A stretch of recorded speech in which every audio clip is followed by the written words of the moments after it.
தமிழ்நாட்டில் சுயமரியாதை இயக்கத்தின் முன்னோடியாக கருதப்படுபவர் யார்? ஏ. சி.என்.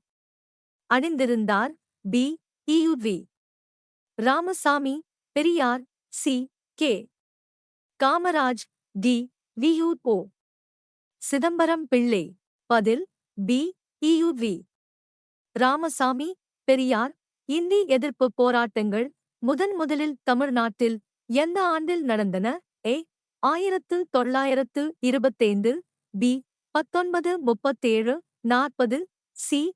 1947. டி. 1965. பதில் பி. 1937-40. இரண்டாம் புலிகேசியை தோற்கடித்த பல்லவ மன்னர்? ஏ. முதலாம் மகேந்திரவர்மன். பி. முதலாம் நரசிம்மவர்மன். சி. ராஜசிம்ம. டி. இரண்டாம் நந்திவர்மன். பதில் பி. முதலாம் நரசிம்மவர்மன்.